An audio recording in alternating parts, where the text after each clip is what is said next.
¿qué tal, Dominicana? Muchas gracias por permitirnos llegar a ustedes. Nos disponemos en adelante de entregarles programas especiales en torno al sistema electoral dominicano. A propósito de las elecciones generales, presidenciales, congresuales y municipales de República Dominicana el próximo 15 de mayo. Hoy estaremos conociendo cómo se eligen los diputados, los senadores, tanto a nivel local como internacional.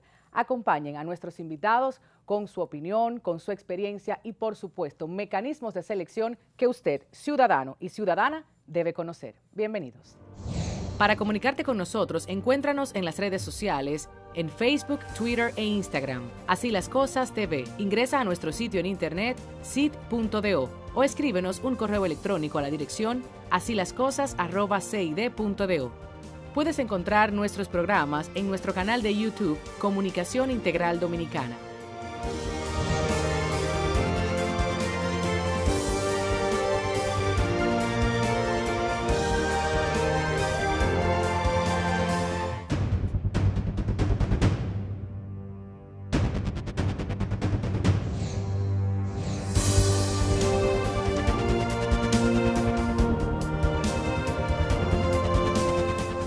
Iniciamos de inmediato con el contenido de esta primera entrega sobre el sistema electoral dominicano y estas elecciones generales en República Dominicana, mayo 2016. Presentamos a Micauris, quien es politóloga y gerente de estrategias y medios. Aquí está Micauris Santos y de igual forma le damos la bienvenida a Carlos Pimentel, quien es abogado con experiencia profesional en los ámbitos de transparencia en la administración pública. Bienvenida. Muchísimas gracias. Qué bueno que de nuevo estás con nosotros aquí en el programa. Tú también, Carlos. Muy bien. Ustedes deberían por lo menos una vez al mes estar por aquí orientando a toda la ciudadanía. Hablemos del marco jurídico, de la Constitución, las leyes y resoluciones para que los ciudadanos que no son abogados, igual que tú, que no están en participación ciudadana, que no están inmersos en los temas políticos como tú, conozcan un poquito, vayan a buscar y tengan el entendimiento de lo que ocurrirá en esta serie de programas a partir de esta emisión. Carlos. Así es, muchas gracias por la invitación. A ti por venir, por favor. Me parece que es una oportunidad de que podamos tener en el país este espacio para conocer cómo funciona el sistema electoral y que la ciudadanía pueda tener un mayor nivel de acercamiento, que en definitiva es quienes participan en estos procesos. Que ojo, no tiene que ver con el voto consciente. Estamos hablando de información para que estén un poco más instruidos, pero ya ese es otro tema, otra materia, la conciencia al momento del sufragio. Así es. Bueno, en la República Dominicana tenemos varios instrumentos normativos que tratan de regular todo el proceso electoral. Primero debemos referirnos a la Constitución de la República, la Constitución del año 2010, que a partir de su artículo 208 establece un conjunto de disposiciones para regularizar todo lo que está vinculado al sistema electoral de la República Dominicana. Debemos señalar que después de la proclamación de esta Constitución, el país debió abocarse a un proceso de modificación de la ley electoral. Lo que quiere decir que esto no se hizo y lamentablemente este proceso electoral de este año será sobre la base de la ley electoral 275 del año 97. Lo que quiere decir una normativa de ya 19 años que no está adecuada a la Constitución, que tiene un conjunto de disposiciones que se deben mejorar, no responde a los momentos actuales que vive la República Dominicana. Entonces tenemos estos dos instrumentos, pero además durante todo este periodo, la Junta Central Electoral, en atribuciones de sus facultades, de su competencia, ha venido emitiendo un conjunto de resoluciones para regularizar aspectos específicos de todo el proceso electoral. Una que me viene a la mente en este momento es la resolución para poder garantizar el voto de los dominicanos y las dominicanas que viven en el exterior. A través de una resolución, pues, se trató de regularizar este aspecto, como otras resoluciones también que la Junta Central Electoral, de acuerdo a sus facultades, viene emitiendo. En la República Dominicana tenemos un amplio cuerpo normativo para regularizar el sistema electoral, el sistema político. ¿Qué tenemos? Bueno, tenemos dos cosas. Por un lado, obsoleto. La clase política no ha querido modificarlo, reformarlo. Por otro lado, ausencias, entre ellas la necesidad de que el país pueda tener una ley de partidos, que pueda regular el financiamiento. Y Un tercer aspecto es la dispersión. Tenemos una dispersión normativa con relación al sistema electoral y por eso ya algunos expertos en la materia plantean la necesidad de que en la República Dominicana podamos acercarnos a un código electoral, Exacto. a un código del sistema político que permita recoger todas estas disposiciones normativas y que puedan estar en un solo cuerpo. ¿Por qué esto? Porque como está ahora genera mucha confusión, genera muy poca comprensión, porque no se traduce a disposiciones que puedan ser entendibles de una manera fácil, de una manera ágil por toda la ciudadanía. Entonces nosotros tenemos un sistema electoral que va avanzando en sus prácticas cotidianas, en sus prácticas de gestión, incluso de adopción de inclusión de tecnología, que no está contemplado en nuestro marco normativo. Entonces todo esto va generando un sinnúmero de dificultades y la ciudadanía cada vez más desconoce cómo funciona su sistema electoral. La ciudadanía no conoce y esto es un tema que la ciudadanía lo tiene que manejar porque es un tema de todos y de todas. Entonces no puede seguir siendo un tema de expertos, no puede seguir que esto solamente lo traten los abogados, los politólogos y algunos expertos de la materia. Es un tema llano, entendible. Y no es así, y por eso yo felicito este programa, porque me parece que en este momento lo que más necesita la población es información. Es información que permita generar conocimiento sobre el próximo proceso electoral que tenemos a la vuelta de la esquina y que tenemos tantas dudas alrededor de él precisamente por falta de información. Claro, yo les felicito a ustedes por disponer de tiempo y entender que es necesario. Muchas cosas han ocurrido en estos 6 años. Estamos hablando de algunas provincias, de algunas demarcaciones. Yo no entiendo esto del voto por arrastre, el sistema de Hon. Le estaba comentando a Micauris antes de iniciar el programa, porque específicamente de esas resoluciones que tú planteabas, Carlos, la 06-2015, estaba viendo allí para este año. Obviamente, esas demarcaciones que restan algunos lugares, otras le suman la representación de los diputados. Vamos a hablar de todo ello para que la gente lo entienda. El sistema, ¿por qué se dice no favorece a los partidos políticos minoritarios? Empecemos por ahí. Bueno, vamos a tratar de hacer un ejercicio así como de... Rápido, con manzanita, que la gente lo entienda. Porque cada nivel de elección es un poquito complicado. Y el que me acabas de proponer, que es el nivel congresual, es uno de los más incómodos hasta para los expertos en la materia. Okay. Por lo mismo que comentaba él del asunto de la falta de información y de una misma fuente. Te comento que tenemos circunscripciones electorales. En el nivel congresual tenemos 2 tipos de circunscripciones. La que es provincial, que es donde se elige al senador, que tiene la magnitud, dígase la cantidad de elección para el Senado, es de una sola persona. Y tenemos la de los diputados, que una misma provincia puede tener varias circunscripciones, como el caso de la provincia de Santo Domingo. Entonces, por ley, las circunscripciones no pueden elegirse menos de 2 diputados. Entonces tenemos provincias que tienen menos de 50,000 habitantes o fracción de 25,000, que es lo que establece la ley, que tienen 2 representantes, en contraposición a provincias que tienen más de 50,000 habitantes y que tienen lo mismo 2 diputados, la misma 2 representación. Entonces, la fórmula de Hunt, que eso mucha gente lo menciona y poco lo entendemos, es simplemente una fórmula matemática para poder contabilizar los votos y volverlos escaños o puestos en el Congreso. Y eso solamente aplica para la parte de los diputados. El senador se elige por arrastre. Por arrastre, exactamente. No vamos a votar por el senador, entonces, la senadora de manera directa, si se puede. ¿Qué representa esto para los partidos mayoritarios? No, cuando tú votas por un diputado, automáticamente se le suma al senador de ese partido. ¿La gente sabe esto, Carlos? Tú que estás constantemente sí, consultando a la ciudadanía. Sí, pienso que ahí tenemos que hacer una aclaración, porque para este proceso electoral vamos a tener 3 boletas. Vamos a tener una boleta A, donde la ciudadanía va a tener la oportunidad de seleccionar su preferencia para la posición de presidente y vicepresidente. Vamos a tener una boleta C, donde la ciudadanía va a poder votar por el senador o la senadora de su preferencia.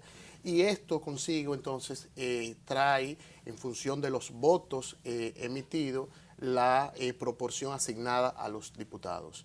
Y luego tenemos entonces la boleta B, que es para el nivel municipal, que ahí incluye lo que tiene que ver con síndico o síndica y el nivel de los regidores. Donde no está muy claro y se necesita un poco más de información es en el ámbito de los distritos municipales. Sí. Que en el ámbito de los distritos municipales hay una fórmula que no está todavía muy clara o que no es muy entendible, porque no se especifica o no se establece cómo se va a hacer la contabilidad de los votos generales en el ámbito provincial, municipal, y cómo se va a desagregar al ámbito ya de los distritos municipales de manera específica. Entonces, ahí me parece que es un punto importante que se pueda tener mayor nivel de acercamiento, mayores niveles de comprensión, y que la Junta Central Electoral, sobre todo en los actuales momentos que se está planteando la necesidad de un reglamento para establecer la modalidad de escrutinio de los votos, que pueda haber mayor niveles de precisión en ese aspecto específico. Si tú hablas entonces de los senadores, indirecto. Si hablas de los diputados, directo. Directo, pero preferencial. Hay dos formas. Y ahí era donde causa un poco de confusión la fórmula de Hunt. Cuando tú marcas, tú puedes votar al diputado de dos formas. Marcando solamente al partido, o la cara del senador, que igual se le va a contar al partido, o marcando directamente al diputado, que es lo que llaman aquí voto preferencial. Exacto.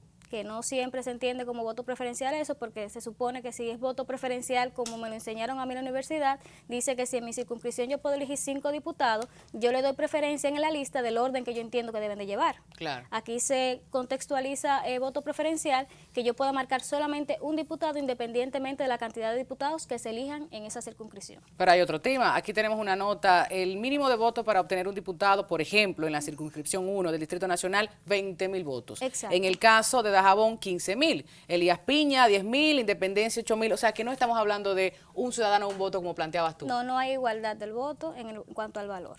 Y lo que más causa roncha de ese tipo de elección, y cuando se le aplica la fórmula de Hunt, es que muchas veces puede darse el caso de que el diputado más votado no sea el diputado que salga elegido por esa circunscripción. Y hay un problema en la representatividad, por supuesto. Porque si no tú habrá me dices contrapeso, Carlos. que ese diputado lo votó más personas por el asunto de que se busca hacer con el voto preferencial, de que hay una cercanía de la representación, pero me cuentas al partido mayoritario, cuando se marca el partido no se le marca el rostro, muchas veces los partidos mayoritarios, la gente no marca al diputado directamente, estos agrupan una gran cantidad de votos, y si hay 2 diputados en esa circunscripción, se lo lleva el partido A, al partido B, y el diputado más votado estuvo en el partido C, pero por la fórmula que se aplica, que son dividiendo consecutivamente en números naturales del 1 en adelante, entonces el diputado más votado que estaba en el partido C no salió como diputado. Es un punto muy importante, sobre todo porque ahí está en juego todo el tema de la representación y de la legitimidad, sobre todo de las autoridades que eventualmente puedan salir electas de un proceso de esta naturaleza. Si nosotros hacemos el siguiente ejercicio, primero vemos la forma como el candidato o la candidata regularmente es seleccionado, es electo en los procesos internos de los partidos, que ahora está la nueva modalidad de la encuestocracia de los partidos para seleccionar sus candidatos, ¿verdad? Un proceso que en nada ayuda y contribuye a un proceso de democracia interna en los partidos políticos. Después de esto, son candidatos y van a un proceso electoral. Vamos a poner en una provincia que tenga un padrón electoral con unos 10.000 electores, caso tal vez Pedernales.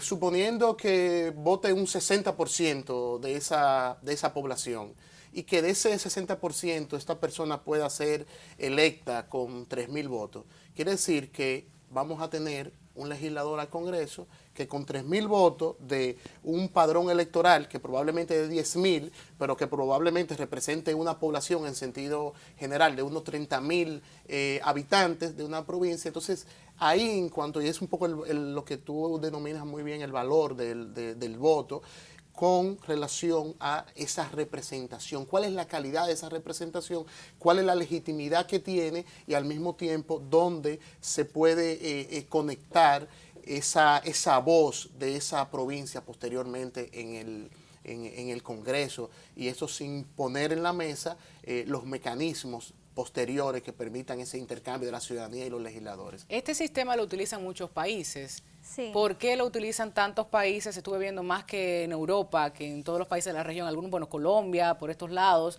pero ¿se ha evaluado en República Dominicana en utilizar otros? Estuvimos viendo otros ejemplos que quizás pudieran favorecer más al sistema de partidos en República Dominicana. Lo que pasa es que tenemos que entender quién hace el marco. Ya, ellos. Ellos hacen el Ellos marco, y ellos. los partidos mayoritarios. Entonces, Claro. matemáticamente está establecido que la fórmula que tenemos en República Dominicana beneficia a los dos primeros partidos. Pero no solamente eso, sumándole al análisis que él hacía, tú le conectas la parte del gasto Claro. en la campaña y un voto preferencial simplemente te va a aumentar a ti el gasto en la manera interna y a lo externo del partido. Entonces tú vas a tener personas que tienen tal vez un liderazgo en un lugar y no van a salir electos porque no tienen el dinero para competir con otro que tiene más dinero. Pero también a eso hay que referenciar que se le quita fuerza al partido como organización, porque tú votas a la persona, tú no estás votando al partido.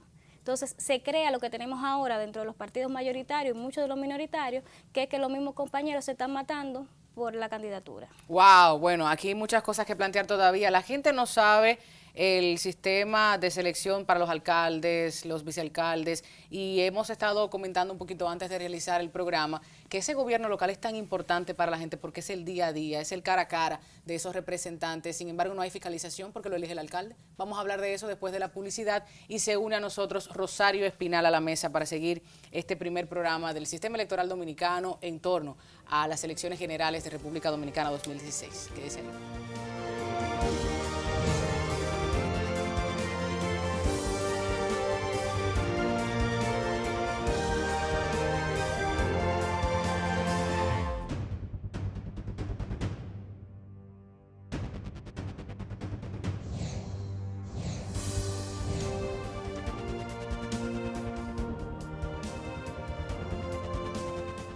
De regreso con Micauris Carlos y ahora se une Rosario Espinal, politóloga, una cara conocida en Así las Cosas en todo el país y el mundo, porque es referente en materia política y qué bueno que nos acompaña. Bienvenida, Rosario. Hola. Qué bueno tenerte aquí de nuevo. Has escuchado un poquito antes de entrar al set lo que hemos estado comentando y a la gente también debemos informarle cómo se eligen los diputados ultramar, cómo se eligen los diputados nacionales. Allí una pequeña discusión sobre ese 1% que deberían tener para de esos votos no escrutados, pero no favorece con ese método porque ya se quedan las casillas allí para los partidos también mayoritarios. Cuéntame de ello. Bueno, tenemos 7 curules, que son 5 para los diputados nacionales y 7 para los diputados en el exterior. Los diputados en el exterior se eligen en 3 circunscripciones diferentes. Una tiene que ver con Canadá y Estados Unidos, la parte de Nueva York, la otra está relacionada con Miami, Venezuela y el resto del Caribe y Latinoamérica, y tenemos la circunscripción que tiene que ver con los países europeos. Se le aplica la fórmula misma que tenemos para el contexto nacional a los diputados del exterior, que es la fórmula de Hunt, para hacer el cálculo, que como ya vimos tampoco va a beneficiar a los partidos minoritarios en el caso de los exteriores, y también tenemos la parte de los nacionales, en el cual, como comentaban fuera de cámara, se necesita el partido para poder acceder a esa cantidad de diputados, un mínimo de un 1% en las elecciones y no haber sido elegido en la circunscripción por la cual se candidatearon. Entonces, se supone que eso era un mecanismo para llevar un tipo de pluralidad al Congreso y aumentar el número efectivo de partidos que tienen representación allí. Pero en la práctica lo que hemos visto es que terminan quedándose los partidos mayoritarios con ellos y se utilizan, como bien planteaba la señora Rosario, como un mecanismo para negociar con los partidos minoritarios. ¿Qué se supone son las funciones de un diputado nacional, Rosario? Para que la gente lo entienda. ¿Qué hace un diputado nacional? Nada. ¿Qué hace un diputado? Lo mismo que hacen todos los Nada. diputados. Tú quisiste decir, bueno, nada diferente. Yo quise decir nada diferente, diferente. vamos a ser más diplomáticos. Sí. Nada diferente, realmente nada diferente.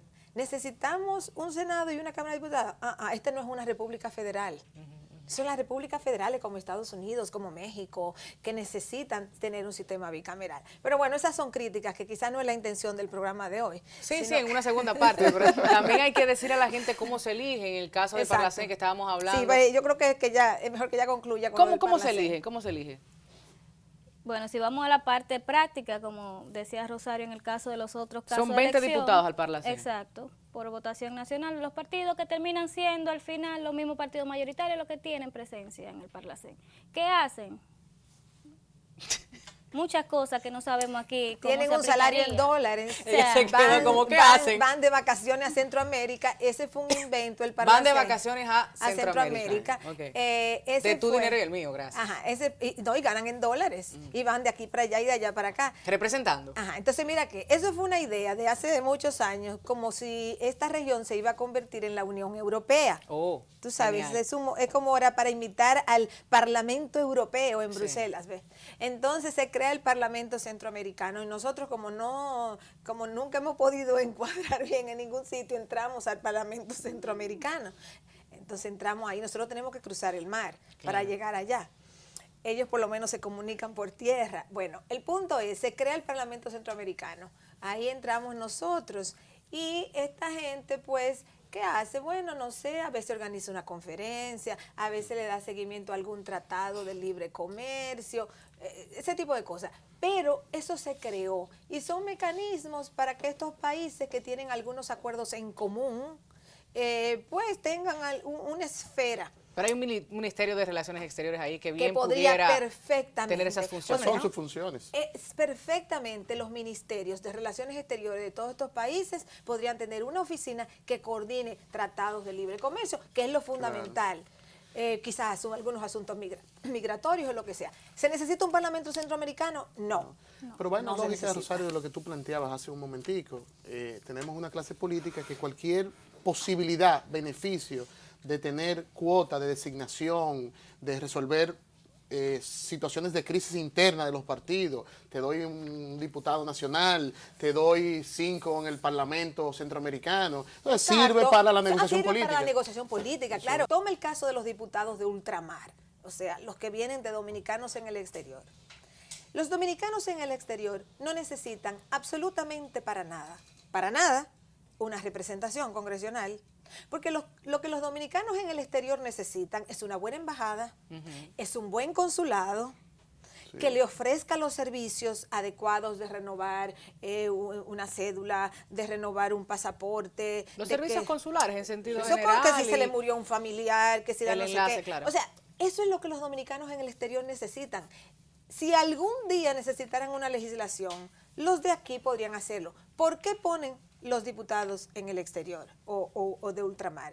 Porque es una forma de tú crear 2 o 3 carguitos más para todos esos dominicanos que están fuera politiqueando en los partidos y que por eso los consulados nuestros están repletos y las embajadas nuestras están repletas, que no hay oficina y la gente se queda en su casa porque los mismos embajadores y cónsules dicen no me manden más gente aquí porque no hay oficinas para toda esta gente. Entonces crean los diputados de ultramar que no son en lo absoluto necesario. Los estudios realizados hasta el día de hoy en los países que incluso tienen voto en el exterior muestran que un porcentaje pequeño de los residentes en el exterior se registra para votar en el exterior. Y de esos, un porcentaje aún más pequeño va y vota. O sea, que estamos hablando de que, bueno, también favorece entonces al partido de gobierno o al partido mayoritario en su defecto, ¿no? Sí. Porque si se quedan en casa, no sienten que lo necesitan para representar. Ahí, exactamente. O sea, no va masivamente la gente a votar. Ese es el punto. Y no es la experiencia dominicana solamente, es la experiencia de Colombia, que tiene el sistema, y de otros países, que creo que es el caso de Honduras también, que lo tiene, hay un país centroamericano. O sea, cuando uno se pone a ver, bueno, crean todas estas instancias como han fraccionado el país, creando más provincias, como crean más municipios, por ejemplo, caso Santiago. Saludos a Santiago. Ahora quieren dividir a Santiago y crear un municipio en una zona que es fundamentalmente un barrio marginado, Cienfuegos. Y además que está demostrado, o sea, los legisladores de ultramar no hacen vida en el Congreso, porque no viven aquí, no hacen vida, y la función de representación no la pueden ejercer, porque no están ahí en el hemiciclo nunca. La función de fiscalización que tiene el Congreso, pues tampoco. De legislar tampoco, por eso que señalaba Rosario. O sea, ¿qué normativa se necesita para los dominicanos en el exterior? Ahora, sí necesitamos una representación diplomática de carrera. Por supuesto. Eso sí lo necesitamos. Y ahí sí estamos atrasados. Muy atrasados, y tanto que criticamos a nuestro vecino país y tienen la milla delante de República Dominicana. En el caso, tú mencionaste fiscalización, y de las cosas que más me llamó la atención es que nadie fiscaliza en el tema de las alcaldías, gobierno local, como les planteaba al principio, cómo se eligen, y si toda esta gente es elegida por el alcalde, obviamente que no habrá ningún tipo de control, y por eso tenemos tantos casos en la prensa, el pasado año, el anterior, de malversación de fondos, de casos de corrupción escandalosos, prácticamente en todos los puntos cardinales de la República Dominicana. Y en torno a la ciudadanía, Carlos, nosotros nos hemos expresado, hemos protestado, pero nadie cae. Y ahí hay un dinero público que la gente, pues simplemente lo ve en la prensa. Sí, ciertamente los ayuntamientos son la instancia del Estado que están más de cerca a la ciudadanía, administran importantes recursos y son la institución que están más sujeta a órganos de control, en la teoría y en la ley. Están sujetas a la fiscalización de la Contraloría General de la República, de la Cámara de Cuentas, de la Dirección de Compras y Contrataciones, del Ministerio de Administración Pública. Los regidores están llamados a jugar un rol de fiscalización también. ¿Qué se da en la práctica? Bajos niveles de cumplimiento de la ley y una complicidad entre los regidores y los alcaldes que impide que estos puedan tener su función de fiscalizar las actividades propias del municipio. Y además hay una práctica de los órganos de control que muchas veces priorizan los municipios que ellos van a fiscalizar en función del presupuesto que manejan.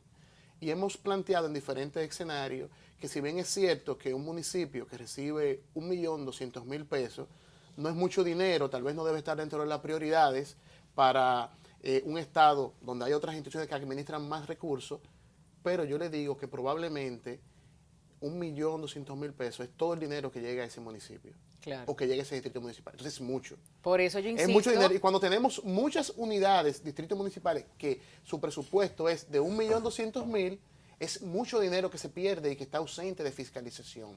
De ahí la importancia de fortalecer, esto que hablábamos ahorita, estos niveles de representación que puedan ser mucho más auténticos, que se termine de entender, y es una práctica ya enquistada en nuestra cultura, esta cultura caudillesca, donde se entiende que el síndico es el jefe del municipio. Cuando yo pregunto a expertos municipalistas, yo le pregunto, ¿quién es la autoridad máxima del municipio? ¿Quién es la autoridad máxima del ayuntamiento? Te dicen el síndico, y no es el síndico, es el consejo de regidores. Debería ser. Es el Consejo de Regidores, de acuerdo a nuestra normativa, de acuerdo a elementos fundamentales. El síndico es un ejecutivo.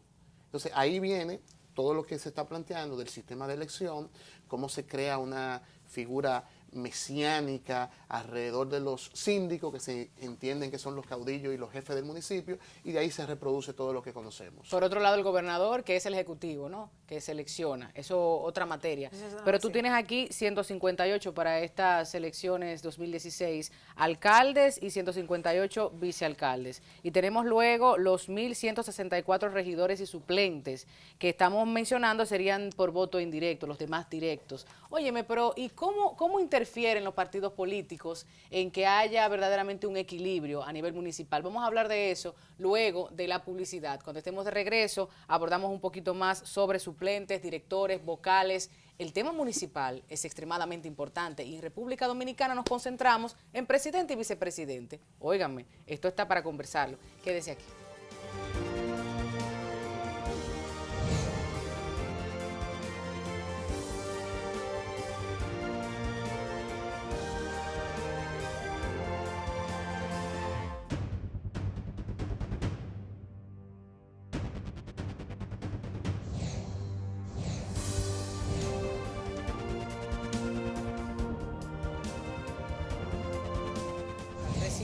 En esta mesa, él se une y qué bueno que está con nosotros aquí el señor Fernando Peña, sociólogo y politólogo, coordinador del Observatorio Dominicano de Políticas Públicas. Gracias por unirse a este Así las Cosas.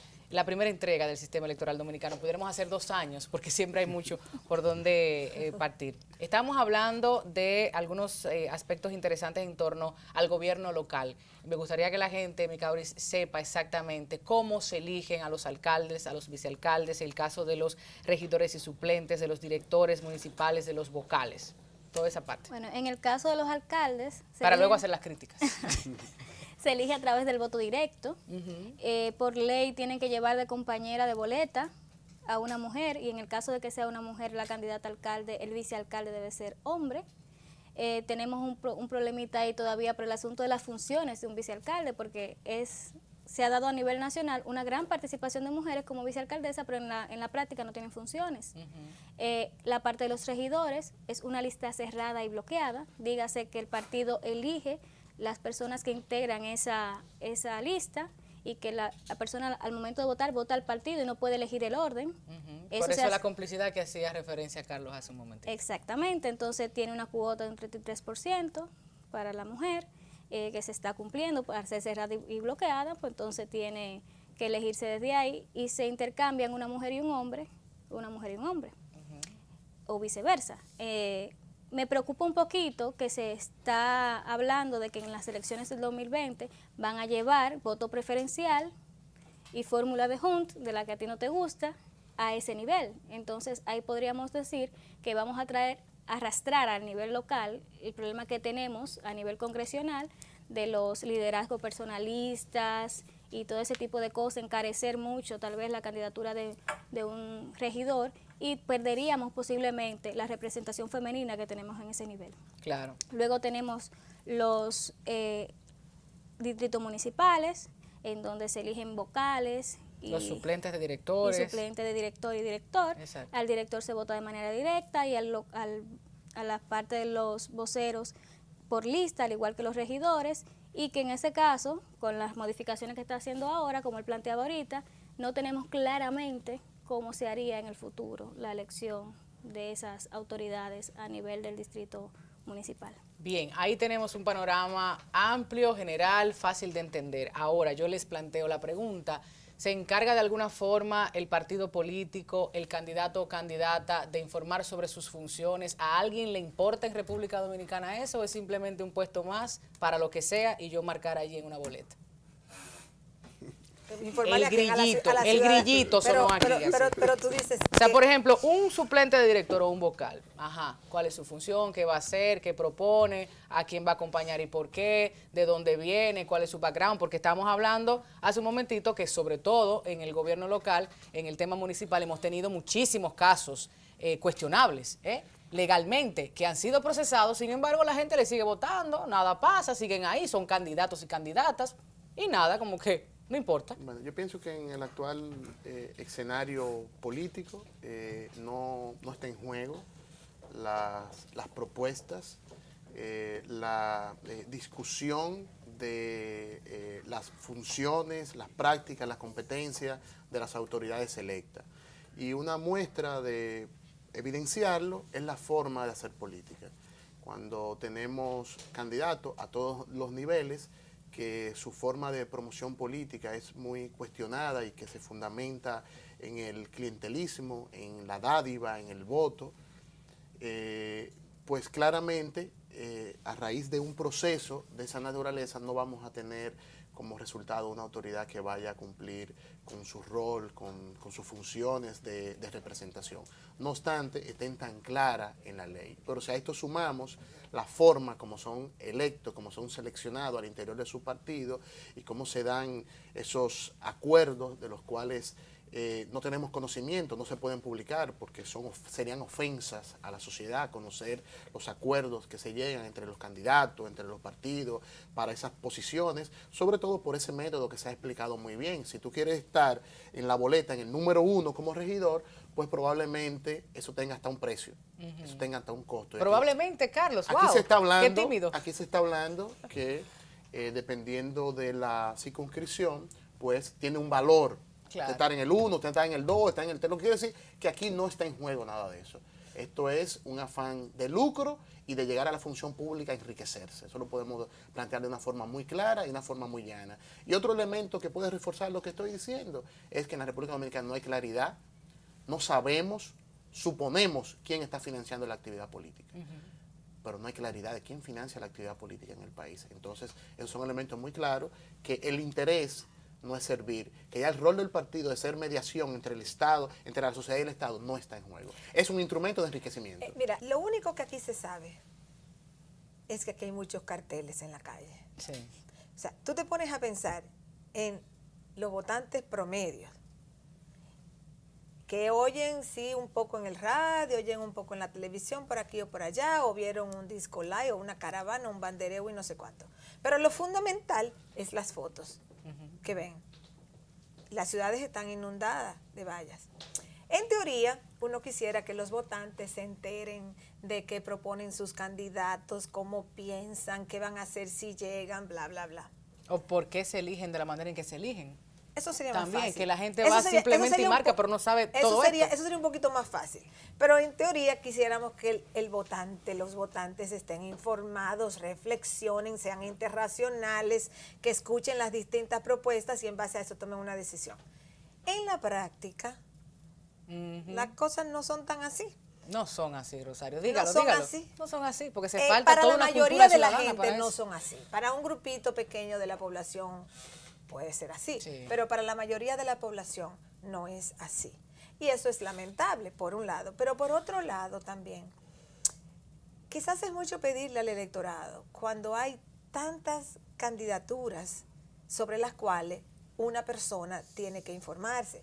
Es fácil tú distinguir entre las candidaturas presidenciales, Sí. pero cuando tú vienes que tienes los senadores, los diputados, los alcaldes, los regidores, o sea, una persona tiene que tener mucha información sobre cada quien de todas esas posiciones, lo cual no es fácil. Y Por con los eso- cambios de partido de las mismas autoridades, tal vez tú estás buscando a un diputado en esta casilla y te va a encontrar en la otra casilla. Pero Eso por lo complica menos de el su conflicto un poco localidad, más. Rosario, porque al de Santiago puede ser que no le interese tanto lo que ocurre aquí en el Distrito Nacional, porque no le compete directamente. Yo te aseguro que una persona votante en el Distrito Nacional sabe quiénes son los principales candidatos a alcalde. O por lo menos el principal lo saben, porque como que todavía no tenemos claro el segundo. Sí. Y el tercero está lejos. Y los tercero y cuarto ya pues no se sabe ni quiénes son a la fecha. Pero, ¿cuántas personas el día de las elecciones conoce a las personas que van a ir a diputaciones? No te me Perdón, a regidurías. Sí. ¿Qué elector, qué ciudadano o ciudadana se va a poner a conocer 75 candidatos a estudio. regidores para poder elegir? Ay, ¿por qué partido? Porque total, eso es ahí, no voy a entrar en el método de elección. ¿Por qué partido voy a votar? No, la gente va a votar por un alcalde. Y el alcalde te arrastra a los diputados, los regidores. Sí. ¿Me entiendes? Entonces, la figura central a nivel municipal es el alcalde o el alcalde. Entonces, los regidores la gente ni los llega a conocer. Qué pena, porque Por también eso se es que supone que van a hacer un por eso trabajo. es que yo, en realidad, cuando me hablan del voto preferencial en las regidurías, digo, eso va a ser un gasto innecesario, un conflicto innecesario. La gente como quiera no se va a poner a distinguir entre fulano y fulana a nivel de regidurías. Dejen eso, que los partidos se repartan sus listas como mejor les resulte y punto, porque la gente a fin de cuentas va a elegir alcaldes, no va a mirar 75, 125, dependiendo de cuántos partidos van, ¿me entiendes? Sí. Es mucha gente para la gente conocer. Hablando de gente, Rosario, hay una persona que siempre está con mucha gente, con micrófono en mano, que está siempre hablando con todos y todo. Lo hemos visto, así que por favor, Fernando, queremos escuchar su opinión en torno a todo lo que ha escuchado y piensa de este sistema. Confieso que me sobrecogí al escuchar a ustedes, porque debajo de todo esto está el sistema político. Sí. O sea, cómo está estructurado, cómo se combinó y cómo se llegó a estructurar esto que tenemos. Es un producto histórico. Casi me vino a la cabeza la tiranía de Trujillo. Yo no la viví, era bastante niño, pero me vino a la cabeza, me llegó de repente porque es un contraste, ¿no? Un gobierno de fuerza, una dictadura. Y una apertura y una participación la que sobrevino después. Hemos construido esto a fuerza de muchas cosas. A este país le ha costado mucho. No solo le costó la gerencia de la dictadura, le costó gobiernos muy intermitentes entre el 60 y el 65. Y el resultado del término de esa intermitencia fue 12 años de balaguerismo, que era la continuidad de la tiranía. Claro. Después, 78, se abre la cosa y llegamos a esto como insistiendo en abrirla sin poder cerrarla. Pero hemos construido una cosa que creo que podemos convenir aquí todos y todas. El elemento central de este sistema político y en su fase electoral más propiamente son los partidos. Y hay que admitir de entrada, y la gente que nos ve y que nos escucha tiene que saberlo, hemos construido un gran desorden, de alguna manera. Porque ese sistema político, si tiene como actor fundamental a los partidos, y aquí no hay siquiera ley de partido. ¿Cuántos años tiene la ley de partido discutiéndose? Entonces, lo primero es que el actor principal no tiene regulaciones. Y se dirá, sí, pero la Constitución dice, sí, pero justamente esas generalidades son las que han parido estos lodos. Pero, bueno, más aún, hay una cultura y una tradición política de la que hablaba Carlos hace un rato, que yo escuchaba. Esa cultura está fundamentada en el elemento del clientelismo. Y tanto el desorden de los partidos como el clientelismo afectan fundamentalmente una cosa, en el marco de la democracia, que es la función y el rol del soberano. Cuando yo escuchaba hablar ahora justamente de lo que pasa con los regidores, con el voto preferencial y esta cosa, me refiero bien, aquí se organizó el asesinato del soberano. Y la posibilidad de que el soberano se exprese de manera directa fue cerrado en una estructura jurídico-política electoral esencialmente clientelista. Entonces, lo que se necesita para definir el regidor, el diputado, el senador y el presidente es el tamaño de la carretilla, para que la gente no se entienda, llena de dinero. O lo que aporta o lo que se le ofrece. Por eso, efectivamente, el sistema político oligopolizado, además, ha venido corrompiéndose cada vez más, y el ciudadano, aunque aparentemente participa más proponiendo más candidatos, porque ahora son muchos más candidatos, efectivamente se separa mucho más de la posibilidad de tener el control de su voto. ¿Y se podrá revertir eso? Y peor aún, tampoco hay ningún mecanismo que permita que si me equivoqué o se equivocó el que elegí, lo revoque. Entonces, hay que definir las características que era lo que me de eso. refería. Claro. Pero Me tienen parece- los candados allí. Me parece muy interesante el planteamiento que hace Fernando y sobre todo podemos llegar a la siguiente conclusión. O sea, esa democracia representativa que construimos y que hemos transitado colapsó. O sea, llegó ya a un punto que no tiene retorno. Pero yo les voy a preguntar Entonces, lo mismo que le decía al señor Bepeña, o sea, ¿cómo revertir eso? Sí, yo pienso que los mecanismos de revertirlo están ahí, aunque no tengo una receta mágica, pero sí tenemos que sea, el pensar reglamento de aplicación, como punto de de revocación y todo lo atención, demás. como punto de Iniciativas atención, populares y todo eso. como Por punto de ejemplo. atención, rescatar esa soberanía popular y esos mecanismos de participación directa de la gente. Y la Constitución actual nos conduce a esa democracia participativa en su implementación, en su cumplimiento, que puede conducir a ese tránsito. No obstante, hay dos mecanismos de esa democracia directa que están ausentes, que es la revocación del mandato, que tenemos que traerla, y el segundo, que también quedó restringida en aquella consulta popular, que no fue consulta popular, Exacto. que es Consulta la popular. Asamblea Nacional Constituyente. O sea, estamos hablando de la necesidad de que en el espacio de la participación y de las discusiones electorales, tú restringas condiciones y limites efectivamente la utilización del poder en el proceso político, en el marco cuando menos de las consultas y de las cuestiones electorales. Los partidos políticos aquí son las organizaciones más subsidiadas por la sociedad dominicana desde distintas vías Claro. y menos reguladas. Son un negocio completo. Por eso tanta gente quiere aspirar son un y negocio deja completo, todo para porque llegar. La empresa sin humo. ya quisiera cualquier sector empresarial o cualquier empresa ser la más subsidiada y la menos regulada. Nosotros vamos a unas elecciones sin ley de partido y si la aprueban 5 días antes de las elecciones, No. Para esta yo entiendo que se quedó No ya. tiene Se nada. quedó Déjalo para poner el por 20. venir. entonces, y después la pueden cambiar. Entonces, aquí no hay voluntad política para regular a los partidos. Y los partidos son, tú decías, la carretilla. Bueno, una grandísima carretilla, porque no es solamente el gobierno. O sea, el gobierno, claro, tiene los recursos inmensos, pero el que quiere competir aquí tiene que llevar su carretilla también, porque sin carretilla no te hacen caso. Y, Los y mismos nadie votantes, sabe de dónde viene ese dinero para competir. porque, bueno, mucho de ese dinero viene del propio Estado. Porque imagínese El usted. Estado es el gran financista, porque no ni para tanto alcanza el narcotráfico. O sea, Pero está la empresa realmente- privada también, Rosario, Sí, sí, que sí. a cada quien le dejen la No, no, no, canatica. la empresa privada aporta, ¿no? Y la propia corrupción, pero, Claro. pero porque es un sistema de acumulación cíclico. la principal fuente de recursos es el Estado. O sea, el dinero de todos los contribuyentes. Por partida doble es el Estado. Es el Estado por financiamiento público, es el Estado porque quien está en el gobierno tiene muchos mecanismos a través de toda la Se estructura. han hecho ejercicios incluso aritméticos, ¿no? Respecto del problema de los recursos que van a la campaña. Por ejemplo, el sector privado que incluye desde una empresa simple hasta una extraempresa, ¿no? Hasta el negocio del narcotráfico, todo eso efectivamente suma alrededor del 50% de la campaña. Uepa. No es el Estado de manera directa, o sea, el contribuyente y el dinero que llegó a través del tributo, etcétera, al gobierno, no. ¿Por qué? Porque es que hay una combinación. Porque el que hace una inversión privada no solo tiene asegurado por el control del Estado la reposición de esa inversión, sino que además la multiplica. Uno, y permite finalmente lavar el dinero que no es legítimo, que no es legal.